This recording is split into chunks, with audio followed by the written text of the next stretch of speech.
국어 시간이었습니다. 어느 학교에서 한 선생님이 칠판에 8팔자 8을 써놓고 아이들에게 물어요. 무슨 글자지? 8팔자요. 요즘 아이들도 초등학교 때부터 한자를 또 배우니까 8팔자라. 그래서 선생님이 8팔자로 이렇게 그어지는데 이 앞에 있는 획을 좀 길게 늘어뜨렸어요. 분필로. 그랬더니 아이가 팔자가 좀 틀렸는데요. 가볍게 미소를 보인 선생님은 또다시 오른쪽에 있는 획을 또 더 길게 늘어뜨립니다. 한 아이가 그렇게 말해요. 선생님, 그 팔자가 늘어졌어요. 그래 이제 선생님이 지우개로 늘어졌던 그 획을 잘라내고 이쪽도 잘라서 처음에 정자로 썼던 팔자를 그대로 보였어요. 아이가 대답합니다. 선생님, 팔자 고쳐졌네요.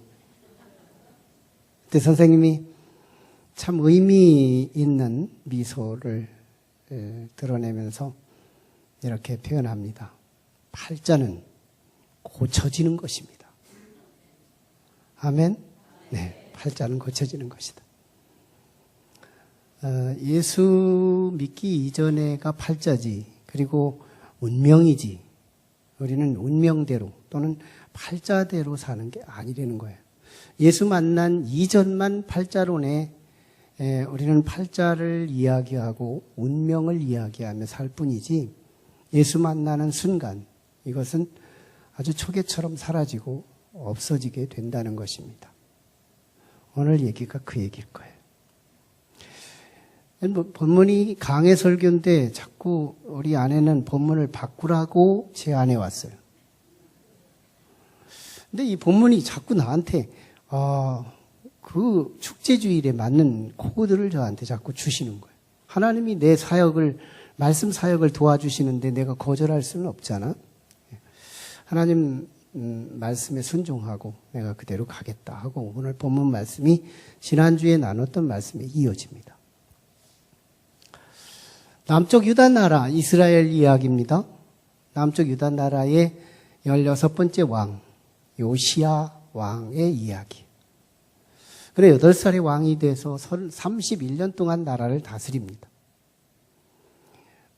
그때 나라를 다스릴 때 요시야는 그의 선왕, 즉 므낫세 그리고 요담 이 두 왕이 지나면서 남쪽 유다 나라는 어마어마한 범죄와 우상과 하나님을 내팽개치고 하나님 아닌 것들을 섬기며 타락하기 시작하는데, 심지어는 윤리와 도덕과 언행 심사에 이르기까지 부패하기 짝이 없을 정도로 남쪽 유다는 썩어버립니다. 그래서 하나님은 비로소 남쪽 유다를 심판하기로 작정하십니다. 죄값은 사망, 죄값은 심판이다. 심판하기로 작정하시는 거예요. 그런 상황에서 오늘 본문에 소개되는 요시야 왕은 구원받았다는 얘기예요. 요시야도 꼼짝없이 팔자로 운명으로 죽을 수밖에 없는 상황인데 그가 살게 됐고, 그는 모든 재앙을 하나님께서 보지 못하도록 네 당대에는 심판을 내리지 않겠다. 구원받았다는 얘기거든요. 2절에 보니까, 오늘 본문의 2절에 보니까 요시야는 하나님 보시기에 정직하게 행했다고 표현하고 있고, 그는 구약시대의 기준이었던 다윗의 길로 행했다고 표현하고 있고, 그는 좌로도 우로도 치우치지 않고 바른 가치가 자기에게 들려지면 그걸 붙들고 흔들림 없이 자기 길을 갔다고 표현하고 있어요. 그의 사역의 가장 하이라이트는 하나님의 성전을 수리했다는 부분이고, 하나님의 성전을 관심하고 수리를 하다가 잃어버렸던 하나님의 성경책, 지금은 사본들이기 때문에 성경책이 인구 수배, 교인의 숫자별로 하나씩 다 있지만 그때 당시는 전 우주에 하나밖에 없는 성경, 그 성경을 잃어버렸던 거예요. 아마 므낫세 통치, 아몬 통치 때 하나님의 말씀이 제사장들이 가지고 있으면 박해 중에 성경 갖고 있다는 것 때문에 죽임을 당할 수 있다는 이 두려움 때문에 아마 제사장들이 숨기지 않았을까 하는 거예요. 근데 그게 요시야 때 발견된 겁니다. 성전을 수리하다가. 그것을 결국 사반이라고 하는 서기관이 읽게 되고 왕에게 가서 그 성경을 읽어주었더니 왕이 깜짝 놀라는 거예요. 아, 이 시대의 이 죄악이 그 결과로 하나님이 이 시대를 멸망시키겠다고 심판을 선언했기 때문인 거예요. 그런 상황에서 요시야 왕이 하나님 보시기에 합당한 삶을 살면서 구원을 받았다. 다시 말하면 팔자가 고쳤다 그 얘기예요. 오늘 말씀의 가장 굵직한 교훈 하나는 당대의 남유다의 범죄, 죄 때문에 결국은 하나님이 심판할 수밖에 없는 운명, 즉 팔자 안에 놓여 있었다는 것이죠. 자, 여러분, 우리는 죄라고 생각하면 언제나 이런 정도의 죄를 생각합니다. 미워하는 거, 남을 폭행하는 거, 도둑질하는 거, 강도질하는 거, 욕질하는 거, 또는 뭐 갑질하는 거, 이런 요즘에 갑질 문제 되죠. 아무튼 그 윤리와 도덕선에서 좀 파격적인 행위, 이런 것들이 우리는 죄라고 언제나 생각해요. 그러나 성경에서 말하는 죄는 그건 죄가 아니라고는 말하지 않지만 그건 본래적 죄가 아니고 그보다 더 근본적인 죄가 하나 있는데 그게 뭐냐면 결국 오늘 2절에도 말씀하는 것처럼 그들이 하나님을 버렸기 때문이다 하는 데 있습니다. 다시 말하면 하나님이 보내주신 우리의 가슴에 하나님이 계시지 않기 때문이라는 거예요. 실제로요. 하나님이 내 마음에 계시면 하나님께서 내 마음을 다스리시기 때문에 오늘 우리는 죄를 짓다가도 깨달아지고요. 죄를 짓다가도 멈춰지고요. 죄를 줄여가기 시작하고요. 내 마음을 경영을 하나님이 하시기 때문에 달라진다는 거거든요. 우리의 마음, 우리가 인생을 살아가면서 내 마음가짐이 참 중요한데요. 우리 마음가짐이 중요하잖아요. 우리가 경영할 것이 있지만 우리의 마음을 경영하라는 것이 잠언서의 교훈이잖아요. 마음, 내 마음. 우리 마음을 다스리는데 주체가 3가지가 있어요. 가장 먼저는 내가 내 마음을 다스리는 겁니다. 내 의지를 가지고 내 마음을 다스릴 적에 우리의 이 마음은 과연 선하게 이끌 자신이 있느냐 하는 거예요. 내가 내 마음을 다스린다고 한다면. 근데 사실은요, 우리가 나를 다스린다고 하는 그 말을 따지기 이전에 내가 누구냐 하는 것을 우리가 분석할 필요가 있어요. 나의 본질, 나의 아이덴티티, 나의 정체성, 뭐냐 이거예요. 인간의 모든 정체성은 예외 없이 자기중심적으로 구성되어 있습니다. 자기중심적. 이것이 좀 풍부하고 여유가 있을 때는 남들을 배려하고 돌봐주는 척하지만 자기가 극한 어려움에 처했을 때는 자기 본성적 본질은 언제나 네 것을 내 것으로 끌어당기는 힘밖에는 발휘할 수가 없는 거예요. 그래서 우리는 내가 나를 다스린다는 것은 이웃에게 해를 끼칠 수 있는 가능성이 언제나 열려 있는 거예요. 그래서 내가 나를 다스린다는 것에 선을 기대하기는 어렵다는 겁니다. 내 마음속에 찾아와 또 다른 어떤 주체가 있는데 그게 마귀, 사탄일 수 있어요. 귀신일 수도 있어요. 귀신이 내 마음에 찾아와서 내 마음을 다스리면 어떻게 될까요? 성경에 나타난 거라사 지역의 광인, 미친 사람이죠. 이 사람처럼 자신의 삶이 없어지는 거예요. 자신의 인생이 없어지는 거예요.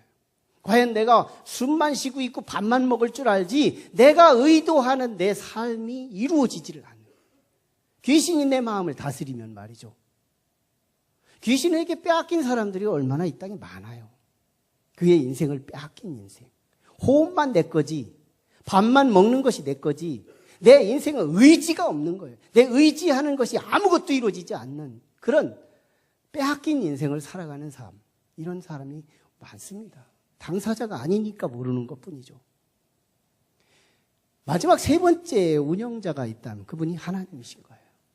하나님이 내 안에 들어오시면, 하나님을 모셔서 그 하나님이 내 마음을 다스리시기 시작하면 가장 먼저 우리에게 체감되는 것이 뭐냐면 평안인 거예요.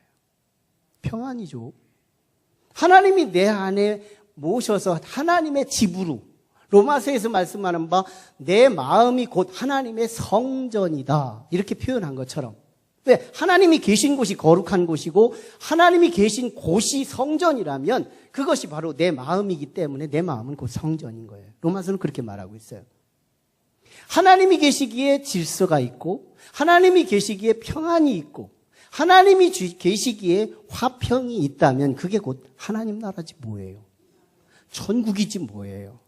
그래서 이 땅에 사는 동안에는 하나님의 나라는 공간적 개념이 아니고 인격적 개념인 거예요. 이 땅에 사는 천국은 그래요. 그래서 우리의 인격 안에 하나님이 모셔진 그 가슴은 최소한의 천국의 지점을 누리게 됩니다. 천국의 본점은 가서 누리는 거고요. 그래서 내 마음속에 참 평안과 질서, 어려움이 와도 불행하지 않아요. 고난이 와도 고난 파도 타기를 잘합니다. 고난을 이기는 데 능숙한 거예요. 그가 하나님이 운영한다 그래서 언제나 해피하고 언제나 좋은 것들만 찾아온다는 의미가 아닌 거예요. 인생에 주어지는 어떤 행복과 불행, 이 모든 것이 합력하여 하나님의 작품, 디딤돌로 만들어 우뚝 세워가시는 하나님의 모습을 경험할 것을 기대하는 것이기 때문에 언제나 천국을 누린다는 겁니다. 여러분, 하나님이 내 마음을 다스리시면, 하나님이 내 안에 들어오시면 놀라우게 변화되는 것이 있으니 그게 뭐냐면 내 마음에 확정된 마음이라는 거예요. 내 마음이 흔들리지 않는다는 겁니다. 여러분, 오늘 누가 인격자일까요? 인격자는 최소한 이랬다 저랬다가 인격이라고 말하지 않아요. 좋은 가치가 자신의 마음에 정돈이 되면 그때부터 한 번 잡은 이것이, 한 번 선택한 거기에 책임감을 가지고 흔들림 없이 쭉 역사의 분량을 채워갈 수 있는 삶, 이게 인격이거든요. 하나님께서 나와 함께 하시면 놀랍죠? 확정된 삶을 삽니다. 그게 시편 57편 7절의 말씀에 보니까 하나님이여 내 마음이 확정되었고 내 마음이 확정되었사오니 내가 하나님을 이제 노래하고 내가 찬송하리이다. 확정된 마음, 이게 다윗의 가슴이었던 거예요. 여러분, 다윗의 가슴 속에 하나님이 거하시니까 그게 곧 성전이었고 거기에 마음속에 들어와 있는 하나님의 신령한 것들에 대해서 가슴에 담은 뒤부터는요 확정되어서 흔들림이 없이 그 일을 쭉 한다는 거예요. 그게 시편의 노래들입니다. 이 노래가 다윗의 인생 전체를 아우러 흘러간 주맥이잖아요. 자신의 삶 속에 노래가 끝이지 않는 삶. 참으로 우리의 노래가 끊어졌다 이어졌다 끊어졌다 이어졌다, 희노애락이 내 삶을 일희일비하는 이 삶이 아니라 한 번 주어진 그 삶 속에서 한 번 노래가 시작되면 끝까지 콧노래가 그치지 않는 삶, 확정된 삶이잖아요. 내 삶 속에서 이 확정된 삶 중에 다윗의 모습을 보면요, 한 번 하나님이 기름 부어 세운 사람은 내게 섭섭하게 하는 어떤 일이 있다 하더라도 그를 다시 복수하고 그를 되미워할 수 있는 그 마음도요 한 번 정하는데요, 다윗이 하나님이 기름 부어 세운 나의 원수 사울 왕을 내가 죽일 수 있는 기회가 첫 번째 옵니다. 그때 안 죽여요. 그런데 나중에 두 번째 또 와요. 그때 안 죽여요. 나중에 신하들이 죽일 수 있는 기회도 왔는데 그때도 안 죽여요. 무슨 말이에요? 그의 확정된 마음, 의지적 결단은 바뀌지 않았다는 거예요. 무슨 말이에요? 하나님이 내 속에 있는 선한 가치를 한번 쭉 붙잡아 주시니까 그의 삶이 일관되게 나타난다는 거죠. 내 삶에 내 마음을 운영하시고 내 마음을 붙잡아 주시니까 흔들리지 않더라는 거예요. 사무엘상 18장 이하를 보면 사울 왕에 대한 이야기가 그 반증적으로 나타나는데요. 사울 왕이 어떤 사람이에요? 하나님의 은혜 때문에 왕 됐다가 너무너무 풍성한 은혜를 받으니까 오히려 하나님을 내팽개치게 돼서 하나님을 버린 자가 돼요. 그래서 결국 하나님은 기다리시다가 하나님을 네가 버렸기에 나도 너를 버린다 하시며 하나님이 그 속에서 쑥 빠져나오십니다. 그때 사울왕이 그 조석지변이 이루어지기 시작하는데요. 놀라우게 아침에 먹은 마음이 점심에 바뀌고요. 점심에 먹은 마음이 또 저녁에 또 다르게 바뀌어지면서 그는 인격이라고 말할 수 없는 놀라운 정말 변덕스러운 인격을 드러내요. 자신을 위해서 수금 타고 있는 다윗을 창을 던지는 2번씩이나 한 번 해가지고 실수했으면 그만해야 될 텐데 2번씩이나 던지는 거예요. 조금 있다가는요, 그를 갑자기 천부장으로 세워서 변방에 보내서 군사 대장으로서 전쟁을 치르라고 인정을 또 해요. 조금 있으면 그의 큰딸한테 메랍한테 결혼시켜주겠다고 했다가 또 다른 남자한테 그 메랍을 또 시집 보내버리고 말아요. 그리고 미갈이가 또 다윗을 좋아한다는 것을 그걸 빙자해서 또다시 이 미갈이하고 결혼을 시켜요. 도대체 뭐가 어떻게 기준을 가지고 살아가는지 이 사울이 마음이 이리 왔다 저리 왔다 너무너무 변죽거리는 거예요. 왜? 그 안에 하나님이 없기 때문인 거예요. 로마에서 1장을 보세요. 하나님이 그 마음에 없기에 그런 수군수군하는 자요, 미워하는 자요, 살인하는 자요, 정말 모든 죄를 범하는 자가 된다고 성경은 말씀하고 있는 거거든요. 그래서 성경은요, 윤리적 죄는 부차적인 거예요. 그 사람이 윤리적인 죄를 범하고 있다는 말은 그 사람의 내면 속에 그 주체가 자신이든지 아니면 어둠의 권세, 귀신이든지 그의 마음을 빼앗겼기 때문이라는 거예요. 오늘 우리의 마음이 하나님으로 장악되기를 주의 이름으로 축원합니다. 하나님으로 장악되어야 한다는 거예요. 하나님을 모실 때 내 인격자로 바뀔 수 있다는 거예요. 변하지 않습니다. 좋은 가치로. 오늘 본문의 요아스가 바로 그랬다는 거예요. 요아스는 참으로 좌로도 우로도 치우치지 않았대요. 하나님 보시기에 정직했대요. 조금 손해보는 일이 있어도 정직으로 갔대요. 그는 다윗의 길로 갔대요. 그때의 다윗은 오늘 우리가 예수 그리스도의 길입니다. 길이요 진리요 생명이신 예수 그리스도의 그 길로 갔다는 거예요. 흔들리지 않았대요. 그로 인해서요, 하나님이 함께 하시는 요시야의 그 마음 속에서 하나님이 함께 하니까 요시야의 눈에 보이는 게 있었어요. 그게 바로 성전이었습니다. 여러분, 하나님이 자꾸 교회를 보이게 한다는 거, 하나님과 상관된 것들이 보이게 한다는 거. 어느 날 갑자기 눈을 떴는데 집에 가족들이 믿고 있는 성경이 보이기 시작한다는 거.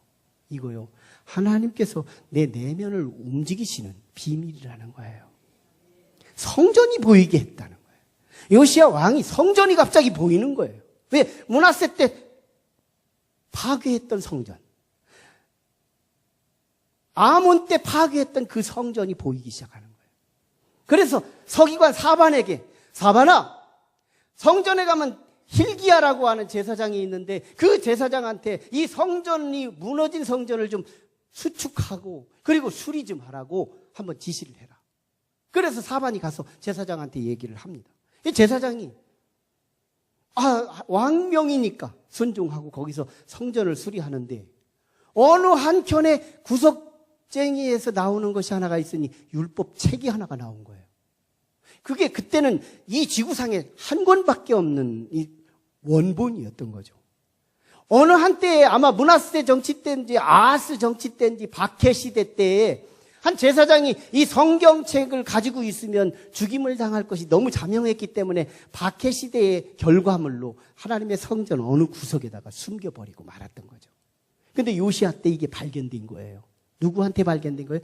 성전을 관심 있는 사람에게, 성전을 찾는 사람에게 발견되더라는 거예요.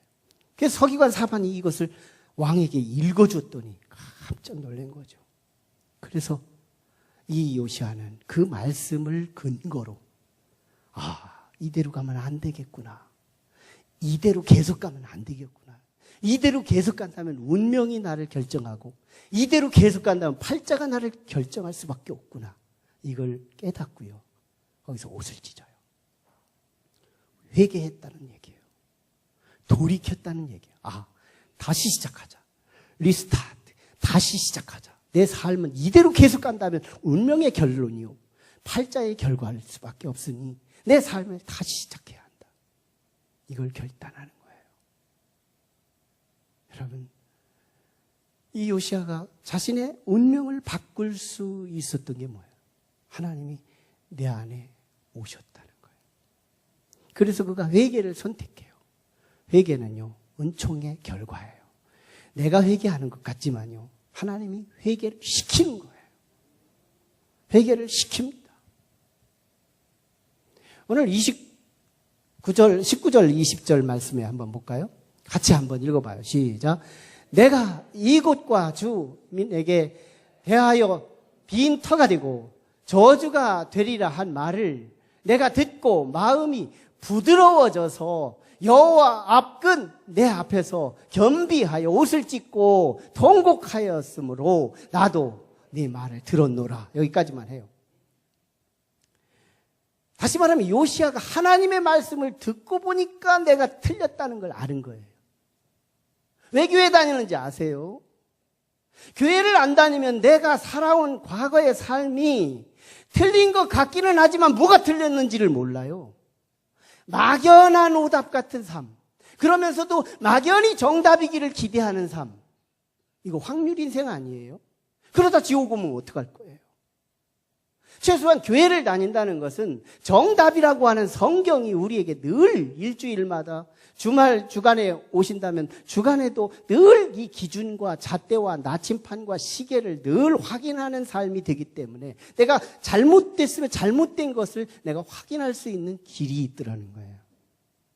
요시야가 아마 이 말씀을 발견하지 못했다면, 말씀을 듣지 못했다면 아마 요시야는 회개가 없었을 거예요. 그래서 그 시대에 하나님이 심판과 징계와 또한 저주가 하나님께서 결정하신 그대로 운명대로 흘러가고 말았을걸요. 근데 말씀을 찾았기에 그는 삶이 바뀐 거예요. 바뀐 거다. 여러분, 운명대로 사는 것이 아니고 인생은 선택이라는 거예요. 주 안에서 우리에게 주어지는 인생은 운명이 아니고요. 알고 보면 선택입니다. 인생은 내가 수없이 선택과 또 선택과 또 선택과 10가지, 100가지를 선택하면서 언제나 틀린 것을 선택하고 살면서 그 결과로 돌아온 내 재앙을 나는 운명이라고 해석할 뿐이라는 거예요. 우리 인생은 선택입니다. 정말 정확한 정답과 정확한 기준과 정확한 나침판의 기준을 가지고 내 인생에 그릇된 것을 확인할 수 있다면 우리는 돌이킬 수가 있더라는 거예요. 오늘 우리 간증자 아시죠? 우리 김의숙 성도님. 우리 교회 한번 어느 한때인가 등록을 한 적이 있었어요. 등록을 하시더니 한두어 번 오더니 안 오시는 거예요. 그 속에 하나님이 확정된 길로 이끌지 못했습니다. 한참 몇 년 지났습니다. 그 이후에 어느 한 날 나타났어요. 그때 나타났을 때는 암의 사기. 그것도요, 암이 어느 한 군데가 아닌 거예요. 내면에 있는 모든 장기들이 다 이미 전이돼서 사기는 뭐 끝자락이잖아요. 그래서 6개월도 못 사는 그런 운명에 놓여 있었던 거예요. 이건 운명이었죠. 그런데 주님 앞에 왔어요. 우리 중부기도팀 가동시켰어요. 저도 만날 때마다 기도했어요. 본인도 간절함이 있었고요. 저분 하나 때문에 그 가족이 다 교회를 나오기 시작해요. 어머니가 나오고 아버지가 나오고 동생들이 나오고, 이건 하나님의 엄청난 뜻 역사하신 계획이었던 거예요. 그런데요, 시간이 가면서 의사들도 깜짝 놀래고 기적이라고 밖에는 뭔가 표현할 단어가 없는 거예요. 지금에 와서 참 내가 돌이켜보면서 우리 성도들 한 분 한 분의 하나님 살아계신 현장이 어딜까 하고 축제주의를 준비하면서 이분이 가장 먼저 저한테 딱 떠오른 분이 우리 김의숙 성도님이세요. 하나님 밖으로 나가서 암을 키우더니 결국 돌아와서 놀라우게 자극스럽게 하나님이 그 마음을 다스리실 때요. 이번에 오늘 저녁에 37명이 성경 통독을 수료하고 오늘 수료식이 있게 되는데 그분 중에 한 분이 우리 김의숙 성도님이에요. 성경을 나누는데요. 토요반이었어요. 나는 이 성경이 어떻게 생겼는지는 잘 모르겠고 성서신학적 지식은 부족하지만 나는 이 성경을 읽어갈 때마다 내 마음속에 왜 그렇게 뭉클뭉클 나를 울게 하는지, 이게 치료의 강선이 임하는 과정이었던 거예요. 내가 틀렸구나, 내가 잘못됐구나, 이걸 자꾸 성경을 읽을 때마다 막 자꾸 본물처럼 쏟아지는 그 눈물. 그때요, 울음이 이건 치유예요. 눈물이, 주 안에서 눈물은 하나님의 거룩한 병에 담으신다고까지 표현하고 있는 게 하나님 앞에서 우는 눈물이거든요. 자꾸 하나님의 말씀 앞에 성전에 와서 자꾸 눈물이 나는 것은 은혜인 거예요. 우리 성도님이 그렇게 눈물을 흘리는 거예요. 나는 이 성경을 자꾸 읽을 때마다 자꾸 눈물이 나온대요. 그거 은혜예요. 참지 마세요. 자꾸 흘려보세요. 치료하는 여호와나 아파가 임하여 회복하게 할 것입니다. 놀라운 일이 일어났죠. 주 안에서 운명 바뀝니다. 보세요. 아마 우리 성도님 중에서 그 자녀가 하나 있었어요. 언제나 이 무당들이나 참 귀신을 섬기는 사람들은 예언을 막 너무너무 함부로 해요. 우리 교회 다니는 한 분이 당신이 교회를 계속 다니면 당신의 아들은 금년 안에 죽습니다. 이거 정말 남의 인생 가지고 이거 함부로 남용하는 거 아니에요? 폭언하는 거 아니에요? 갑자기 예수 믿으면 당신의 아들이 금년 안에 죽는다고 할 때 이게 남의 자식이라면 그냥 한번 그래도 다녀보지만 이게 내 자식이라면 이게 심각한 일이죠. 그때요, 저한테 오셔서 우리 성도님이 목사님, 저는 아들을 살리기 위해서 이 교회는 계속 나오고 싶지만 나올 수가 없습니다. 그래서 제가 단언했어요. 집사님, 제가 목숨 걸고 기도도 할 거고요. 생명은 무당에게 속하지 않고요. 하나님께 속해 있습니다. 저는 시골교회에서도 한번 경험한 바가 있었거든요. 이 담대함이. 그 아들 죽지 않을 테니까. 죽으면 나를 평생 원망하시고 죽지 않을 테니까 계속 교회 오십시오. 제가 아마 더 셌던 모양이에요. 계속 오셨습니다. 저는 매일매일 얼마나 그 아들을 위해서 기도하는데 제 기도보다 먼저 앞서는 거예요. 왜? 평생 원망받을 짓을 내가 하고 있는 거니까. 그래서 기도했어요. 1년쯤 지났습니다. 정확히 1년 되는 날 제가 전화했죠. 안 죽었잖아요. 거짓말입니다. 생명은 하나님께 속한 거예요. 사람에게 속한 게 아니에요. 장난하면서 기독교를 핍박하고 박해하려고 한 거지요. 절대 그렇지 않아요. 하나님은요, 믿는 자에게는 하나님이지만 안 믿으려고 자꾸 하는 사람에게는 하나님이 없는 것으로 경험하는, 이게 하나님의 법칙인 거예요.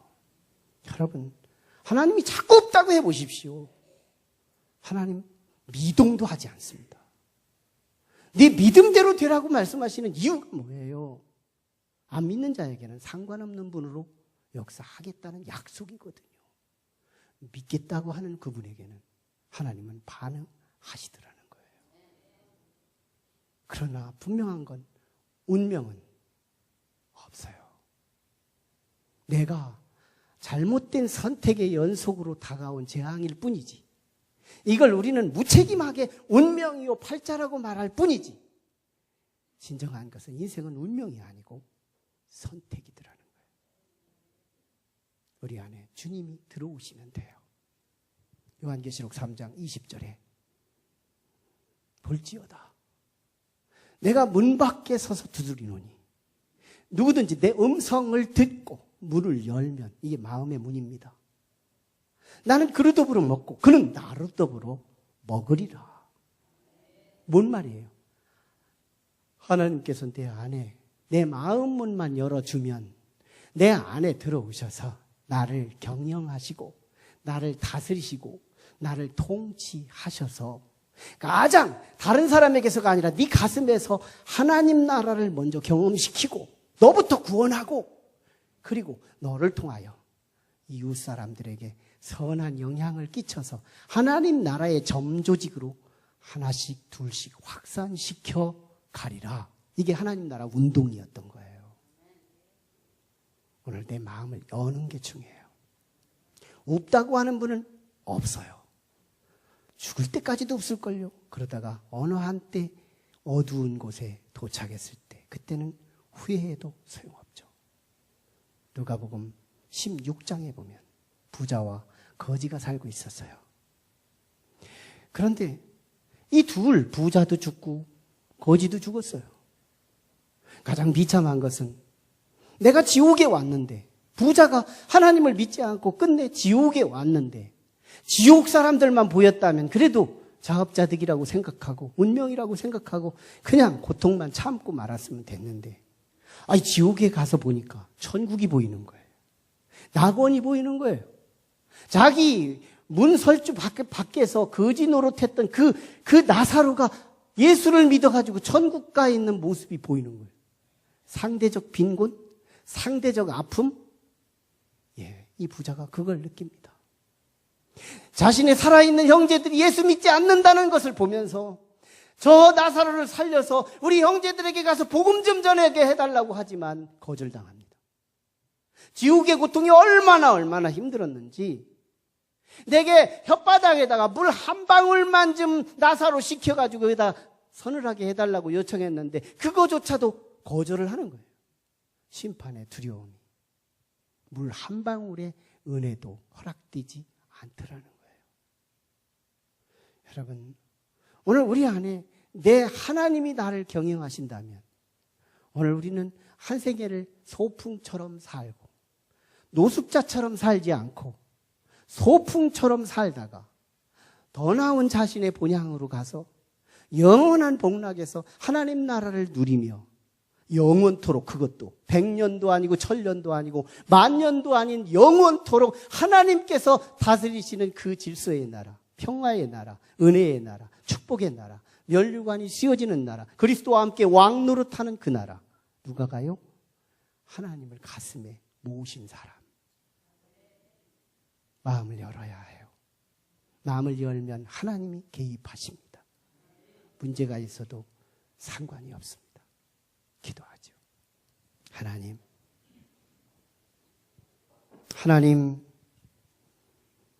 오늘 너무너무 중요한 시간입니다.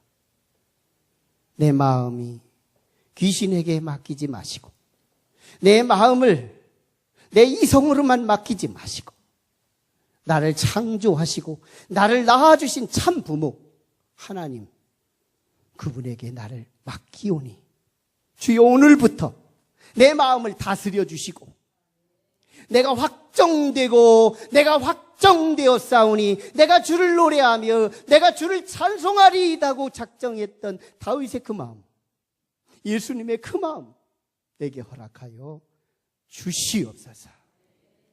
예수님 이름으로 기도하옵나이다.